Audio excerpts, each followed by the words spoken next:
Adam, even though we're calling these Libra on this whole episode, I think from this point forward, we need to call these ZuckBucks.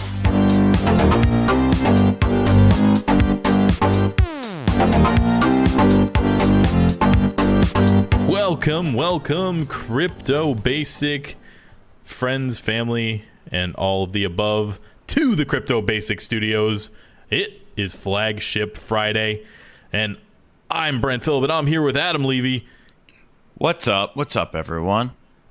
And Kareem is still gambling. If you have a gambling problem, please dial 1-888-ADMIT-IT. Kareem, if you hear this, please stop gambling. Stop playing poker tournaments and get back on the show. So we're here for Flagship Friday. Flagship Friday is where we discuss all the news, current events going on of the week, because we were founded to give the crypto community a place to learn about their favorite projects and the goings on from the ground up, from a perspective that is basic. This week, we're taking a little bit of a different approach. This isn't going to be a normal approach, but the number one thing on everyone's mind, crypto-related and non-crypto related, is Libra. The Facebook Libra coin white paper was released, and we're going to talk about that. We're going to talk about that specifically comparing it to Bitcoin. And if you are new to crypto, if you don't know anything about cryptocurrency, and you think that Facebook's Libra is basically Bitcoin, this is the episode for you, because you're going to want to listen and hear what we do to compare it. You're going to want to skip ahead a little bit because we are going to cover some news first. But the bulk of this episode is going to be Libra versus Bitcoin and some of the philosophy behind that. And also, this is our 78th flagship. That means 78 Fridays in a row where we didn't miss any, except for that one that was kind of released on a Saturday, depending on how you think about it. And this is, I think, episode 189, man. Damn. Getting closer to that 200th episode. What's 200th episode going to be? I don't know. We got to do something cool. Let's get Craig Wright on the show. He's real fun. Super see fun. if he'll join us for episode 200. We released an episode earlier in the week that was sponsored content, which I know might be something that you roll your eyes at, like, oh, yeah, we don't want to listen to that.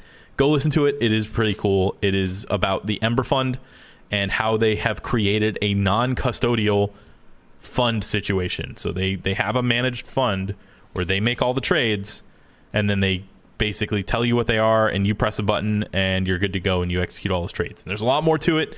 Listen to that episode. I've got Alex Wang, the co-founder, on for that episode. It was really cool.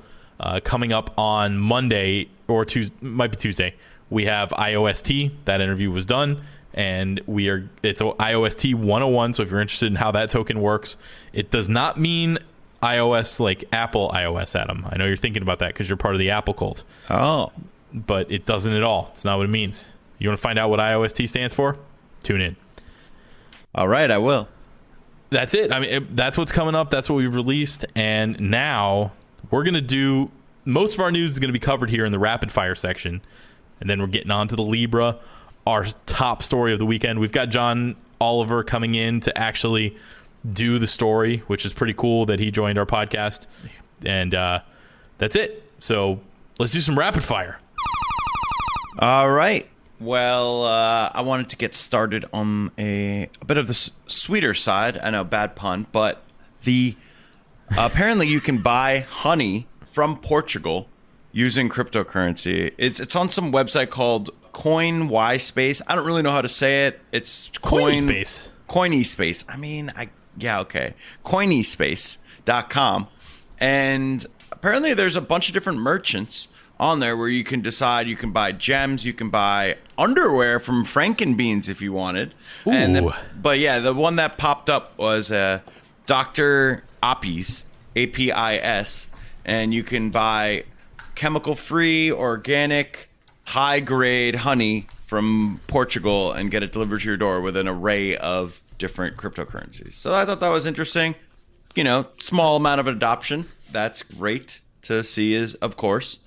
And the next part of rapid fire. Wait, hold on. What's up? I know this is rapid fire, but first of all, do you think that's Dr. API instead of Dr. API?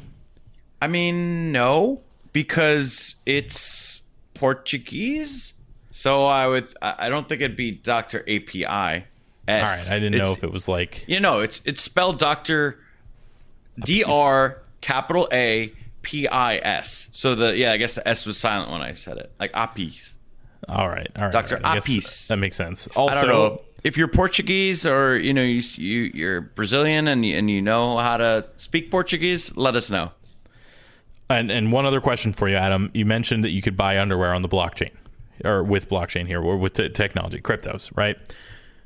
You mentioned a type of underwear I'd never heard of, but everyone's really specific on their underwear. What's in your wallet down there? What is your underwear of choice? I'd say that it's definitely Under Armour boxer briefs. I don't know how people actually wear tighty whitey underwear like at all. It's so restrictive. Yeah, and boxers were great for a long period of my life, but I just had to upgrade to some Under Armour boxer briefs. They're really comfy. They stretch. Just yeah, it's good. I like it. What about you? I wear ex officio boxer briefs. I also upgraded to boxer briefs at some point when I was like, I don't know, 21, basically to prevent chafing, and I never went back. But then when I finally bought a pair of ex officio give and goes, they were like $15 for the pair. So I was looking at it like, why would anybody spend this money? And now I have like 10 pairs of them and I don't wear anything else. So there you go. And change your life. Frank and Beans, if you want to sponsor the underwear podcast that we have now yep. Always happy to have underwear sponsors, and we do underwear giveaways, so reach out to us. All right, continue on. Okay. Rapid fire. Yeah, I was ready to go, and you were like, no. We got to talk about underwear for a bit in this rapid fire. Yeah.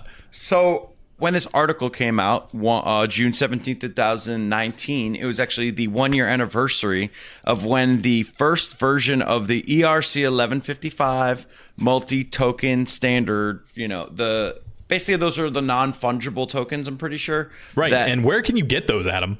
You can get those on the Patreon of our show, Crypto Basic Podcast. Yes. If you're a Patreon member, you get some of these. Just join Patreon and get us your Engine wallet, and we will send you these non-fungible tokens so you can test out ERC 1155 on your own. Look how far I've come. I was able to answer that question. Maybe earlier I might have just blown it and been like, I don't know, Brent, tell me. But the new rapid fire is like each story has a little ad attached to it. So we had an underwear ad. This is the shill Patreon ad. Welcome to the Shillcast. Funny enough, this is a callback to the Engine episode, the Engine 101 episode. It was actually the first one that I was on probably about a year and a half ago. Yep, that's when you were a special guest. Yeah, and you said a name that you did not pronounce correctly, but that's who it was written by. Vitek Radomski. I don't know if you remember when oh, yeah, I'm sure I got that one wrong. But that one's not even fair because it's with a W. But, so he wrote this article, and apparently now it's like the official Ethereum token standard, which is pretty cool. And I mean, it's just good to see Engine. I mean, I'm an Engine fanboy, and it's just good to see them. It's good to see Ethereum adopting it, and it's good for all these assets that are not that do have value but are not currencies or tokens. Yeah, Engine's definitely super cool. They were, interestingly enough, I don't know if you listened to that Ember Fund episode, but their primary fund only holds 4 coins. They hold Engine, and they hold Basic Attention Token, Litecoin, and one called Dent that I don't know anything about.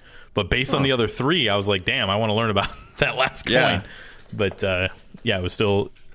Engine really does seem to be doing things pretty well, and you're not getting decentralization that you want from Bitcoin with Engine. We've been over that a million times, but that doesn't mean they're a bad project. You just have to understand your trade-off profile. The NBA draft is actually going on as we're recording this, and I would Zion go 1? Yes, Zion went 1, but I'd probably take. I mean, Engine would probably be in my first 3. I'd say. Maybe we're working on something where we might end up doing a draft. I don't know. Just a little spoiler. We don't know. We don't know. We're working on a little something behind the scenes, folks. Yeah. So continuing on, I actually found it was pretty much. I think it was either the day that Libra was released or right before it. Basically, some Redditor photoshopped, and you should definitely check this out in the show notes because it's pretty hilarious. Photoshopped a Libra Cash SV coin, and all it says is just Libra Cash SV, and then it just says Roger Wright, and then in quotation marks it says Libra Cash SV is the real Libra coin. And I think the username is Cripulus. That guy just deserves all the upvotes. I think it's hilarious. And I mean, leave it to Reddit to just, you can always depend on Reddit for something extremely funny coming out of there. Wow, this Cripulus guy has 93,000 karma on Reddit. Good job, dude. He's definitely got some, and he only got 334 from this post, so he definitely is doing things right. The top comment on that post, by the way, is Craig Wright, but it's spelled wrong. WRITE is the real Mark Zuckerberg. There you go. And then the last thing from this consistently not so rapid fire, Ethereum 2.0 is planned for launch January 3rd, 2020. And I feel like we just see so many, hey, this is X 2.0, X, this is the internet 3.0. I'm like, okay. It's hard to get. Honestly, I've also heard so many planned release dates for Ethereum 2.0. I'm desensitized to it at this point. Yeah. So we hope that this is when it gets released, and this is when proof of stake gets rolled out and it gets enabled. We sure hope that this actually does come to fruition, but we'll believe it when we see it because, business in general, things just get pushed back. It's under, roadmaps. It's hard. Sometimes it's hard. I'm sure that during the ICO craze, we started realizing there were a lot of roadmaps that kept getting pushed back, and things happen. If you have any friend who's ever told you about a business idea ever, you understand why all these ICOs are having trouble coming to fruition. There's a huge difference between having an idea and actually doing something about it. And that's the thing. Like, not that I'm saying that Ethereum 2.0 is something they're not doing something about. Obviously, their developers are, and they're doing something about it. But when we're talking about roadmaps and we're talking about hitting these roadmap goals, or you come out and you're like, oh, this is going to change. This is Web 4.0. We're going to do all this stuff. And then you put out a white paper. It's a business plan, man. It's just an idea. You got a bunch of funding. Now are you actually going to do something with it? And for the unfortunate most of the masses, the answer is no. People just don't take that first step. So. Yeah, no, I definitely agree, and I've learned that very definitely firsthand. But just the idea is great, but the execution is like way more important. Just getting yourself involved and starting something. I guess essentially what Brent and Michael and Kareem did with this podcast.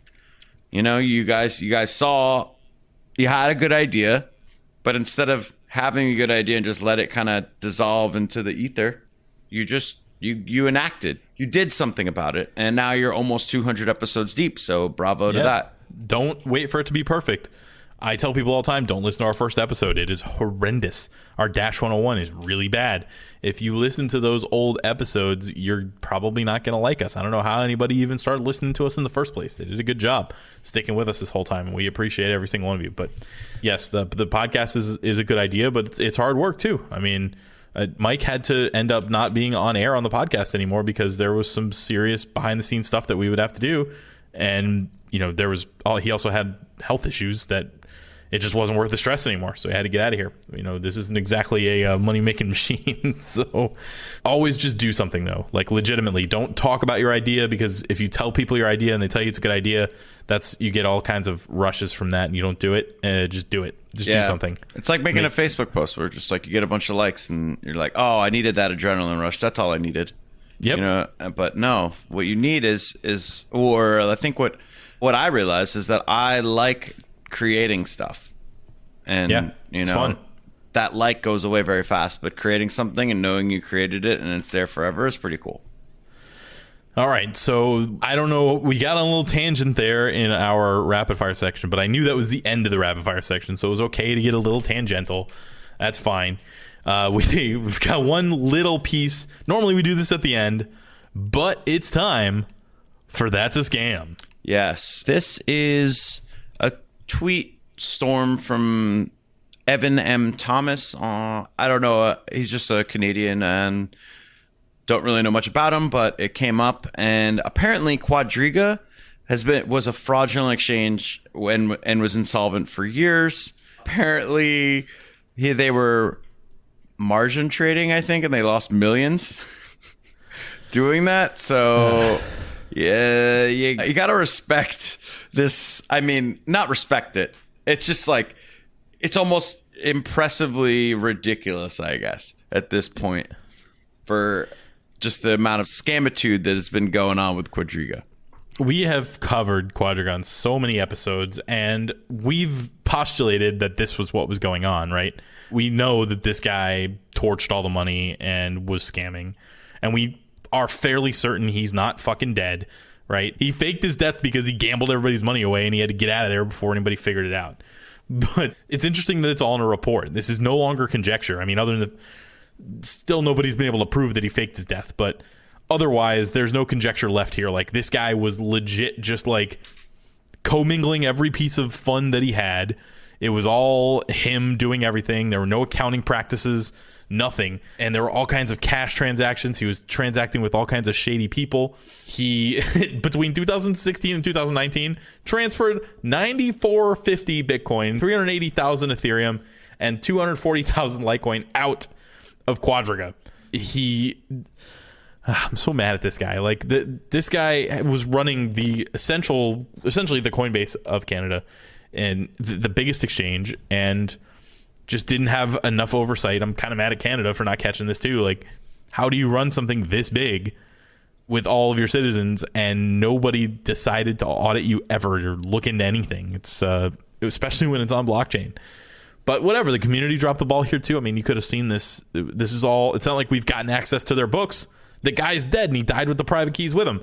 This was all found through blockchain forensics and people figuring out what wallets belonged to Quadriga and what didn't, and where they transferred money and where they didn't. I do want to just say that this was done by the Supreme Court. The report was done by the Supreme Court of Nova Scotia. This isn't just, a casual, volunteer doing a report, or even, this is just the Supreme Court of Nova Scotia, which is no joke. Even and this is where they found all this out. And yeah, just another scam. To update, there was $214 million originally lost in this whole thing. And they found 31 million of it, apparently. So they're finding some of this money that they can actually get at. And then, so he wasn't as broke as it appeared. But yeah, this is probably somebody who just was like, oh, you guys are all idiots, buy the dip. And he just went all in on margin. And we've all made bad gambles, just not with millions of dollars of other people's money. Yeah.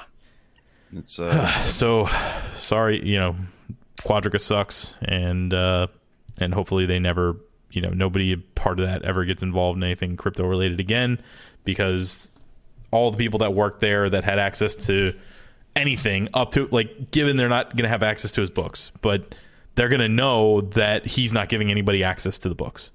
So there were red flags for those people, and they should have come out with and talked about those. And I understand the pressures on that, and I know that people face, like, what do I do? If I come forward, I lose my job. If I come forward, all these other people lose their job. Maybe he'll just make it work, or blah, blah, blah. But, like, if you see something like this, you see a Ponzi scheme, you see somebody scamming, you just have to speak up. If you sit there and don't say anything, it hurts everyone. And unfortunately, nobody ever speaks up in these situations because the direct result is that it hurts them. And as someone who has spoken up in this situation, when I exposed one of the scams, that scammer would tell the people who invested in his company that it was my fault that they weren't getting any money back. He just said, oh, if it wasn't for Brent, them damn meddling kids. So I had a direct negative effect now. So it's just it's tough, but I wish somebody had said something and we didn't end up in this position. Definitely. And I mean, it definitely can be tough because that you're going to lose your job or whatever it is. And it's kind of, or maybe there was probably a good amount of threats that happened as well, And the Fire Festival people are just as culpable, in my opinion. They all saw it happening. They all saw the same thing with the Fire Festival. They were all there. They all knew that couldn't happen and that they were going to end up with a refugee crisis on their hands, and they all let it go.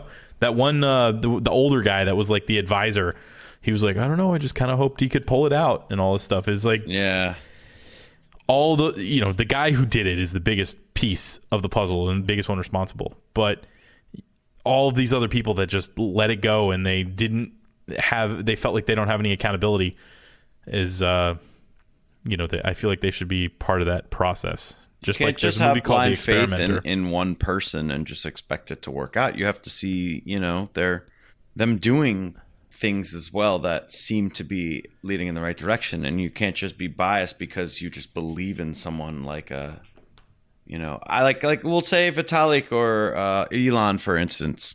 We believe in those people because we've seen what they have, like Vitalik created Ethereum, or Elon's, Tesla, SpaceX, PayPal. You've seen these things that have been created that are like kind of just they're good on their own, but like I don't really know much about the Quadro guy, but I'm just saying, like with Billy Mark Fellner or whatever, he created something that kind of seemed like it maybe worked. You really have to be blind. But if you found out that Elon was the only one who had access to his company's finance report, yeah, it's a red flag. Yeah, you say something. You say this isn't okay. You don't just say, "Oh, well, I still believe," and there's a reason for why Elon's doing that. Like the reason is that he's doing something that is fraudulent. It's brutal, man. Watch a movie called The Experimenter. It talks about a psychological experiment where they move the buck down for responsibility. The experimenter basically says, don't worry, anything that happens to these people because of you, I'll take the blame for it. You don't have to worry about it.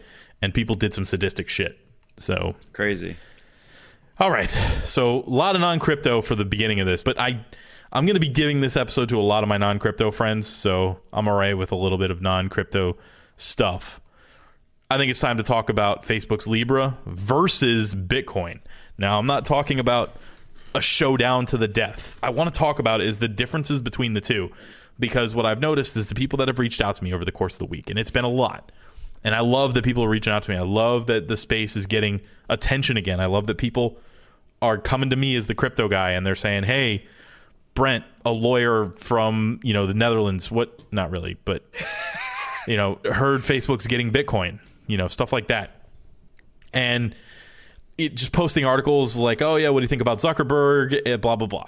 So you noticed something that was pretty funny, I think, that basically Zuckerberg is stealing yet another thought from the Winklevoss twins. That was you in the Discord, right? I mean, it was definitely possible. I definitely noticed that. I thought it was funny that, like, it's just them going back and forth. It was first there was Winklevoss twins with the idea, and then it was Zuckerberg kind of creating, iterating on it. And then they bowed out for a bit, and then they came up with, invested in crypto in Gemini, and now Zuckerberg's like, I'm raising you again. I'm all in now. Zuck's all in. He definitely moved all in. So I will say that if the comparison of Gemini to crypto or to Libra is the same as Facebook to whatever the Winklevoss twins came up with, they didn't deserve the settlement that they got. Because in my opinion, I appreciate that the Winklevoss twins are evangelists for crypto, but they've created a shitty product. Gemini sucks. And there was a point when I used it, but now the fees are absolutely massive for anybody who is not an institutional investor. And they've made it difficult, and they haven't expanded and included with the rest of the crypto space. And they're a fiat on-ramp, but not a good one. So, all right, I don't like them. So I do want to just kind of take a step back for a second. Can you explain to the users what Libra is before we get into Libra versus Bitcoin? But or not the users, but the people that reached out to you. What do you think about Libra as a coin? What is it? Yeah. So what I think we'll save that for the end. But here's Libra is being created to be a stable crypto asset. That's what they're hoping to do. And a crypto asset means that it is on a blockchain and it is secured via some cryptography. There are people out there saying it's not crypto. And I get what they're saying, but they're wrong. It is crypto. It just isn't philosophically what we think of as cryptocurrency when we think of Bitcoin. And that's what I'm going to get into here. So the Libra is Facebook's attempt at making a cross-border payment system. They are much closer to Ripple or much closer to Stellar than they are to Bitcoin. But even either of those, they are not similar to. So this is something unique and something new that Facebook has created. So we don't know that it's going to work out the way that they say. They've released their white paper. They've released their technical white paper. I don't know enough to read the technical white paper. So I'm only going to focus on Libra versus Bitcoin in the best of my understanding. So from what they've put out. The number one thing that you need to understand about Facebook's Libra versus Bitcoin is that Facebook's Libra is backed. There is something backing Facebook's Libra physically. Like gold used to back the dollar. There is a backing of collateral behind Facebook's Libra in an attempt to stabilize it. Bitcoin is not backed by a reserve of any kind. That doesn't mean it's not backed by anything. It means that it's not backed by a reserve. Bitcoin is backed by the network that's behind it. There are a ton of people that are securing that network and creating a secure space where you can keep a public ledger. And you can trade Bitcoin for goods and services. So right now, it is backed by the network and the knowledge that you can trade it for goods and services. If you think about what the US dollar is backed by, since it's not backed by gold anymore, there's no collateral there. It's backed by the fact that you can trade it for goods and services, and you're required to have it to pay your taxes in the United States. Also, there's lots of other things that contribute to the value of the dollar, but at its core, it has a direct value because you pay your taxes in the US dollar and you can trade it for goods and services. So Facebook's Libra coin is going to be backed. Now, it is going to be backed by a group of reserves. And it's almost sounding like it's going to function as kind of like an index fund of currencies. And that each of the partners, and we'll go into what those partners do and why, will be able to choose what they're doing with their investments. And it'll either be like the euro or the dollar or government bonds or some really low risk investment that they decide to hold, and altogether it should collateralize the coin so that it doesn't have the massive amount of volatility that you would find in Bitcoin or other similar crypto assets. An interesting statement from the white paper about how they're doing and what they're doing with the backing is this approach is similar to how other currencies were introduced in the past. To help instill trust in a new currency and gain widespread adoption during its infancy, it was guaranteed that a country's notes could be traded for real assets such as gold. So to me, even though they haven't been super specific about it, it sounds like they are hoping to collateralize it with these assets at first and then move away from that in some way. So I don't think it's going to stay that way forever. I think they're doing it so that the value holds in the short term and doesn't cause a bunch of volatility. I mean, this makes sense. You know, a lot of these things that you're stating, it seems like Facebook really was very thoughtful about this. You know, that they did not just roll this out as a money grab or think, hey, we got to be involved in this space, so let's do something. It seems like this was very methodical. And they're not a bunch of idiots. I don't know about the money grab situation yet, and there are downsides to this, and we're gonna explore them. We're gonna explore what the biggest things that I have issues with. But right now, I still want to keep comparing the two, right?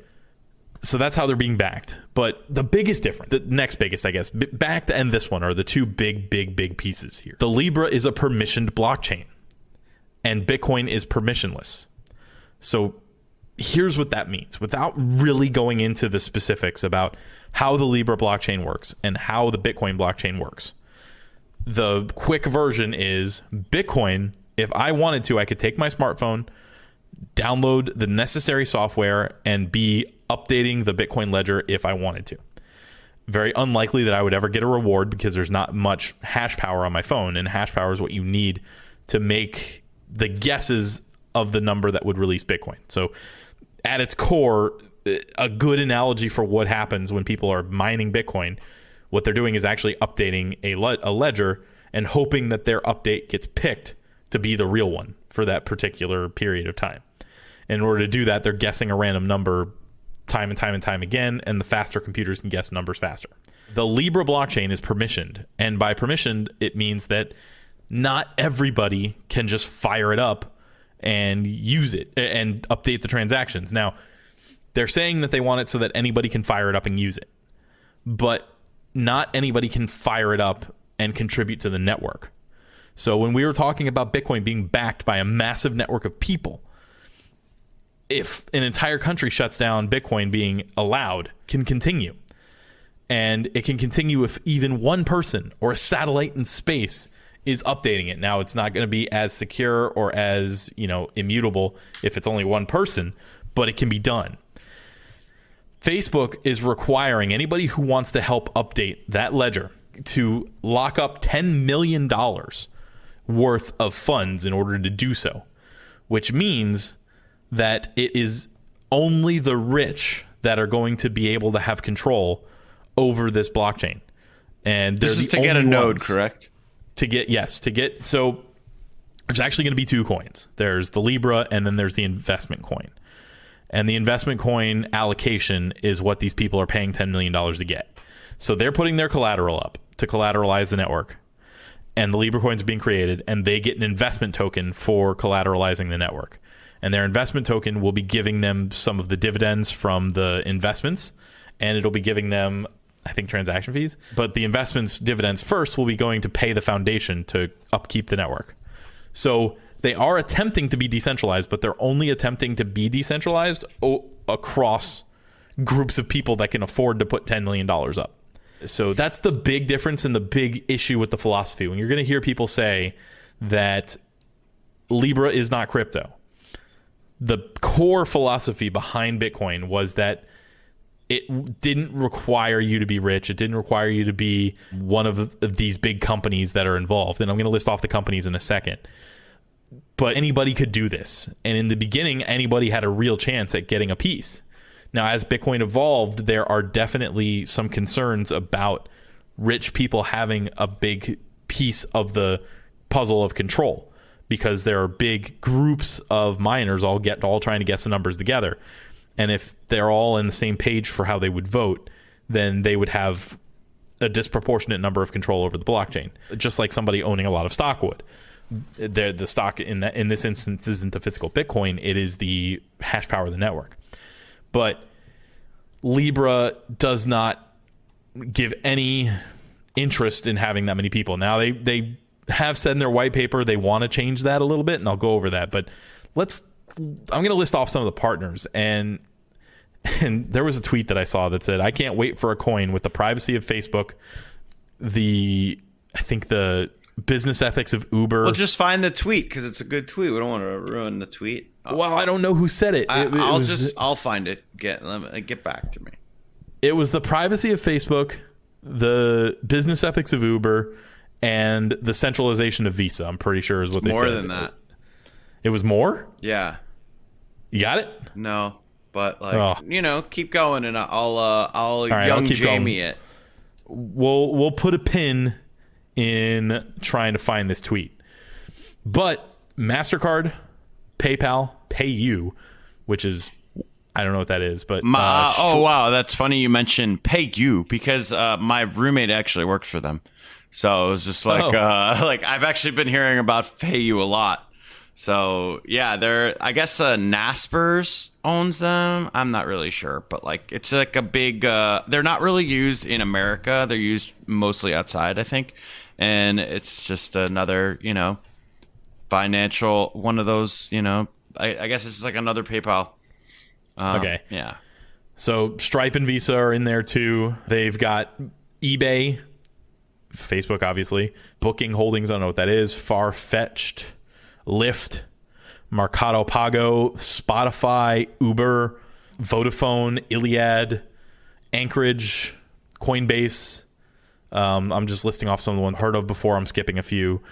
Andreessen Horowitz, another thing that I'm not sure I'm still mad that they had Annie fucking Duke on their show. Breakthrough Initiatives, Thrive Capital, and they've got nonprofit organizations that I guess had enough profit to put up 10 million, or they let them in for free. I can't remember if they let them in for free or not, but Kiva I recognize is like the when you invest in women's entrepreneur groups. Women's World Banking, I guess, is probably similar. Mercy Corps, and that's there's about 20 or 30 not that many, maybe 15 that I didn't list off. But there's a lot of partners, but there's a lot of big tech names there, and it sounds like a lot of the same controlling factors that we've seen a mitigating force to with Bitcoin. When we think about Bitcoin's future, we think about mitigating the control that these technology companies have over us, where Libra is kind of the antithesis to that, where they are like, first of all, we're Facebook. Second of all the second best companies in the world, we're just going to go with them too. So that's all their partners. And again, these partners need to put up $10 million to help run this network. That's what they're doing. They're putting $10 million locked away so that they're allowed to help run the network, which gives them control over what happens in that network in the future. So here's a couple quotes from the white paper. And these quotes are related to their plans for permission and permissionless. To ensure that Libra is truly open and always operates in the best interest of its users, our ambition is for the Libra network to become permissionless. It's their ambition. The challenge is that as of today, we do not believe there is a proven solution that can deliver the scale, stability, and security needed to support billions of people and transactions across the globe through a permissionless network. One of the association's directive will be to work with the community to research and implement this transition, which will begin within 5 years of the public launch of the Libra blockchain and ecosystem. So the problem with saying we don't think there's a permissionless network that can handle this and saying don't worry, we'll be permissionless eventually, is that you now need to convince all these people that put up $10 million that it's okay to release that control to everybody now. And guess who has the vote as to whether that's going to be allowed? The people who put up $10 million. So I don't see a transition to permissionless in Libra's future. No matter what they say now, I do not see that transition ever happening. So going in, you just have to know that even though they're saying some of the right things about transitioning to permissionless, that's not really on the chain. So again, going on, essential to the spirit of Libra in both its permission and permissionless state, the Libra blockchain will be open to everyone. Any consumer, developer, business can use the network, build products on top of it, and add value through their services. Open access ensures low barriers to entry and innovation and encourages healthy competition that benefits consumers. This is foundational to the goal of building more inclusive financial options for the world. So a little double talk here, but what you got to understand is when I'm saying permissionless, I'm talking about updating the network. As far as they're saying, you can build on top of it without requiring any sort of investment token or anything like that. And I suspect that that's what they will use in the future to say, guys, even though our network's not permissionless, you can build something on it any day you want, anytime you want. I do not agree with them that we don't have the technology to scale in a permissionless way. I think there are blockchains that could do a lot and handle billions of transactions, but they're not made by Facebook. Facebook wasn't able to come up with those solutions or maybe even borrow them. Something like the Tangle may be able to do that. Something like Nano.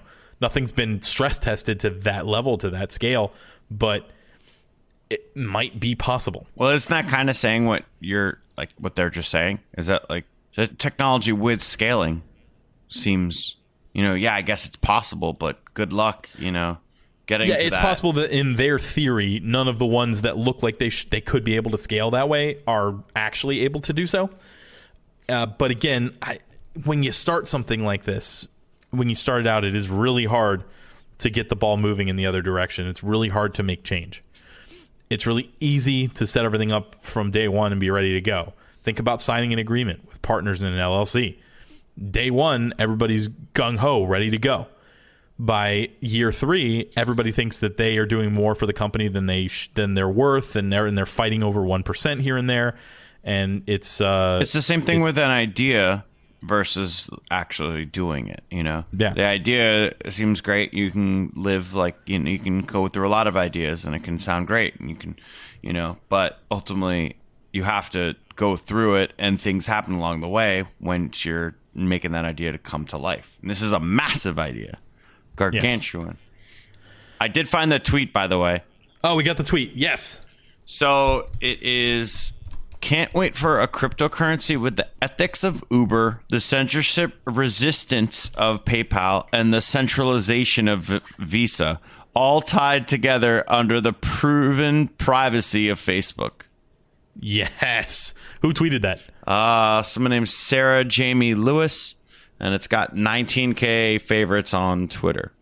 It's pretty good. It is a very good tweet. It sums this up, why I'm having such a hard time trusting it, despite a well-written white paper. Now, I can't read the technical paper. Again, that's going to be for those that are smarter than I. It is kind of like a, somewhat maybe like a boy who cried wolf kind of thing, where if this was something from another company that had never really had the issues that it had with Cambridge Analytica and blah, blah, blah from, over the years with Facebook, then yeah, you might be like, wow, this could be, the next big thing.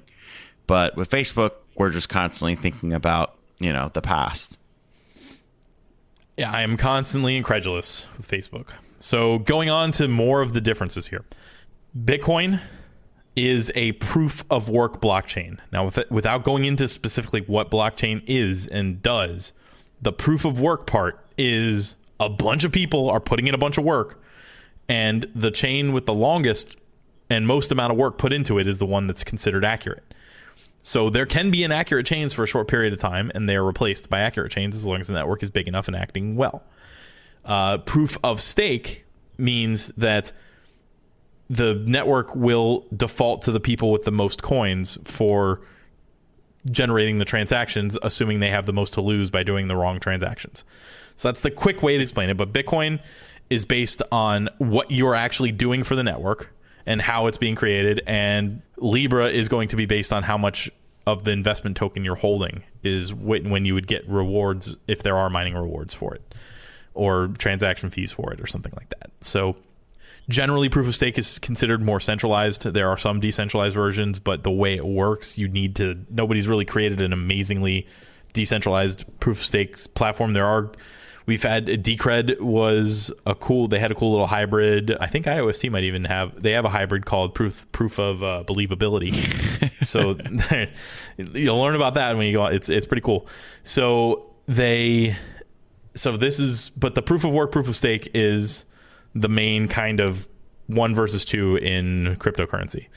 With proof of work, you generally sacrifice speed and therefore scalability for security of the network and decentralization of having more nodes and permissionless systems. Proof of stake generally is more centralized, is faster, and is more scalable, and that is your trade-off profile.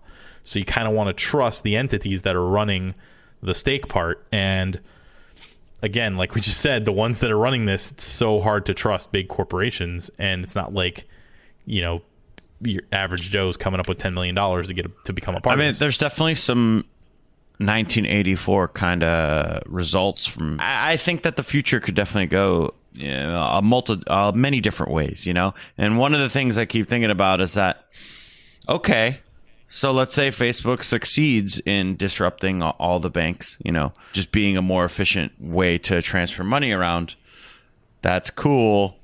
Now what? Now Facebook just is, basically has access to tons of data from the users, and I guess essentially they're somehow holding the money. And what is it just going to be? The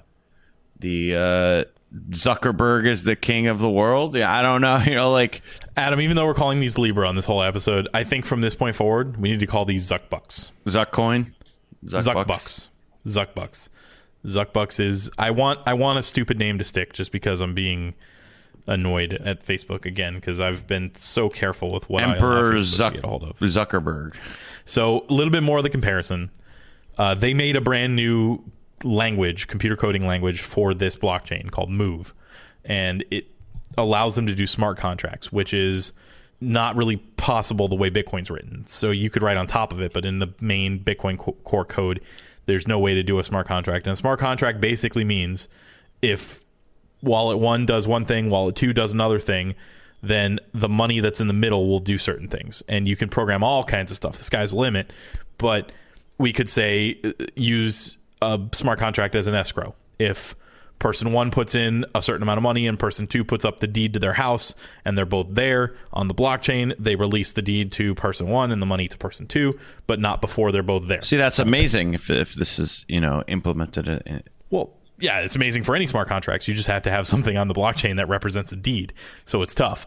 Yeah, that requires governments get on board and that kind of thing. But that is kind of the future. And right now there's a lot of like betting that's done with it. And you use like oracles to figure out who won the bet and that kind of thing.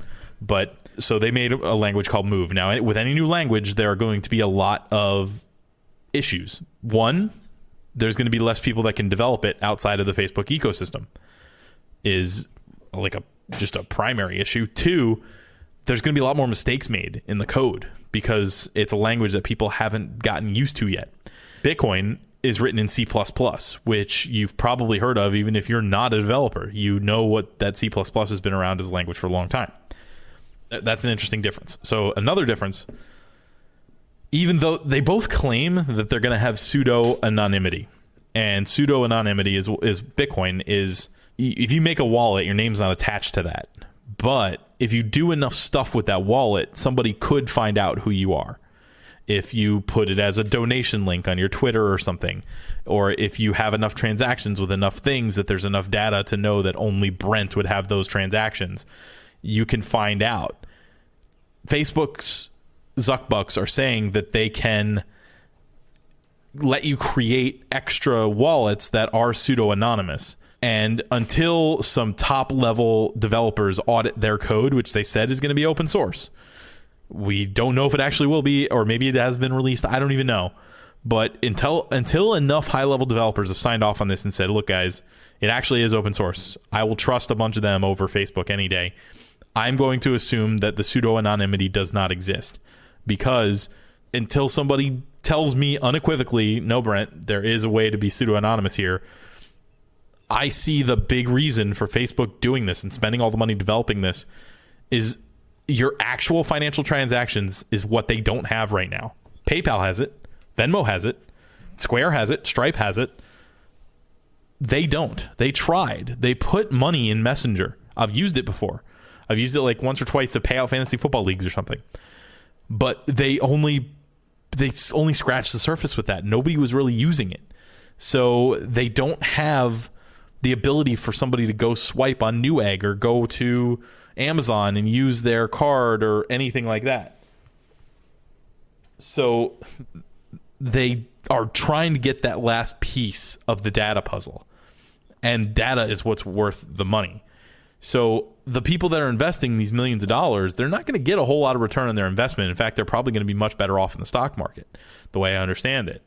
But maybe because they get to be a part of the Libra Foundation, they get access to the user data for these monies, and that's dangerous. The last people in the world that I want to know where I spend my money are all of the companies that I listed before. See, this is exactly kind of my pause, or I guess it's I'm feeling like I really am pumped for this, but also kind of apprehensive about it at the same time. You know, because, yeah, like you're saying, if Facebook does gain now access to, your money transactions and stuff, it's a lot of things that they can do with that. It's a lot of data. But at the same time, maybe privacy is just like not really a thing that's going to be, like long for this world kind of thing. If that makes sense. We need to fight for our privacy, because the more it becomes not a part of the world, the more we get closer to George Orwell's dystopian futures. And it sounds, the sky is falling, Chicken Little, but imagine having to explain to somebody why you spent $17 on, I don't know, call it a porn site, call it like a cam girl or something. Like you tipped the cam girl $17, and now that information is out there and you need to explain to everybody why you did that. Well, I like tipping cam girls or whatever. Okay, but why'd you tip this one? She doesn't look anything like your girlfriend. Does that mean you don't like your girlfriend? Does that mean how did we get to cam girls? I'm just mentioning a transaction that you might not want somebody to see. Okay. there's plenty of transactions you might not want somebody to see. Let's say you're trying to lose weight, or let's say you're an influencer that has built a brand around being fit, and you go to the store and buy ice cream, or you go to Dairy Queen, and that transaction's now on your public ledger. What if you now need to explain that to people? As far as I'm like, you can be a fitness influencer, you can have cheat days and be fine. But if somebody's yelling and they're like, I'm buying your product and you're eating ice cream, that's disingenuous. They're not wrong. If you didn't tell them you bought that ice cream and you weren't transparent about that, then now all of a sudden you're in a position where you're defending yourself and you're having to signal with every single purchase you buy. And most of the time people will say, it's okay, I don't mind people seeing what I spend money on. I have nothing to hide. Well, okay, but what if you don't need something to hide? What if you just don't want somebody, you don't have anything you want to share? Your financial transactions, especially cash right now, are kind of the last piece of a privacy puzzle. And once that's gone, if you lose the ability to have privacy, at least some kind of privacy on those transactions, you're now needing to signal on your social media, you're needing to signal on your LinkedIn, you're needing to signal in your emails, you're needing to signal at every point in your life. And it makes it harder and harder to be you, and it makes it more and more likely that you will fall victim to the thought police at some point. So it's tough. It's very, very tough. And the way I see it now, I see this as a move not for Facebook to be benevolent to the world and give them something great. I see this as a move for Facebook to get more of a perfect picture of what makes a human machine work. And we've already seen that with data, Facebook, Cambridge, anybody can really affect how you think, and they know how likely you are to do something even now without the financial data. So think about an advertiser, how much they would pay to know exactly who is spending money on cam girls. I believe that, but it's not like we're going to turn into, we're going to all of a sudden be completely controlled if they have our financial data. We can still just log off from the computer and walk outside. You know, like it's not like, so yeah, I guess to some extent, but also, so if I just kind of like to, I don't want to just give in to what you're saying. I mean, I do agree with a lot of what you're saying, but also when I'm on Instagram and I'm scrolling and I'm like, oh, look, I actually needed those Blenders glasses, those sunglasses or whatever. And like, I need a pair and now I'm getting half off because of it over. Isn't that just good targeting? Like, yeah, obviously it's like, it's one of those things where it's like, okay, but I didn't have to go to the mall now. And that's actually saving me time by giving up some information. So like, I get, yeah, okay, maybe you don't want certain things out there of all your life, but maybe also that doesn't really matter that you go and spend some money on cam girls or something in the big scheme of things, and we should all just move past that. And it really shouldn't affect anyone. I don't think it should matter. It shouldn't matter. So if it doesn't matter, then, But what if your boss thinks it does? Well, that's the thing. What if we get to a point where it's just like there's no privacy and now that doesn't matter? Now you're looking at, do I make this transaction with my pseudo-anonymous wallet and worry that somebody can put the pieces together, and instead of coming to me with a P video from Russia, they come to me with saying, hey, you paid for cam girls that have red hair. Your girlfriend doesn't have red hair. I'm going to tell your boss. I'm going to tell your girlfriend unless you pay me with Bitcoin because it's private. So, there's a lot there's so many instances where I could explain why privacy would be something that's important. And it's tough to hate. I don't want to just be hating on Facebook to hate on Facebook. I dislike everything Facebook has done to this period of time, even though they've started to switch their messaging to we value users' privacy. I just don't believe them. Mark Zuckerberg is not a moral human. He stole the idea of Facebook. He's out there with his quote saying, these people are fucking idiots for giving me their information. There is a lot, and given he was a lot younger and people are allowed to mature, but he hasn't shown us any of that. So the last thing in the world that I want is to go from the Federal Reserve, which, to be fair, I believe the way governments work is extremely corrupt, to something slightly less corrupt but more powerful. It's not a trade-off I'm willing to make. So I get what Libra is going to do for the space. It is not a direct competitor to Bitcoin. It's going to be in a different piece of the puzzle. But I would rather use something else. I'd rather use a DAI. I'd rather use some other stable cryptocurrency than Facebook's coin, but I don't think the general public would. I think my distaste for Facebook and the distaste for Facebook that I perceive from the cryptocurrency community does not transfer to the community at large. I don't think that 90% of the people that I know in my life that are on my Facebook, it's mostly contrarian, or maybe not contrarian, but most people just do not have the time to concern themselves with it, kind of thing, even though maybe they should. Yeah. They have your thoughts. They think, look, I get what privacy means. No, I don't even think that they necessarily have many thoughts on it. They're just kind of whatever about it, you know? And they're all into Facebook. But what we do have going for us, as far as like, I'm calling us as in like the human society, is that I believe Facebook is becoming less and less cool. And that is more. But they have Instagram and they have WhatsApp and they have Oculus and they're constantly buying more companies. Like Facebook is basic. Instagram is currently cool. I agree. That unfortunately, Facebook is becoming less cool.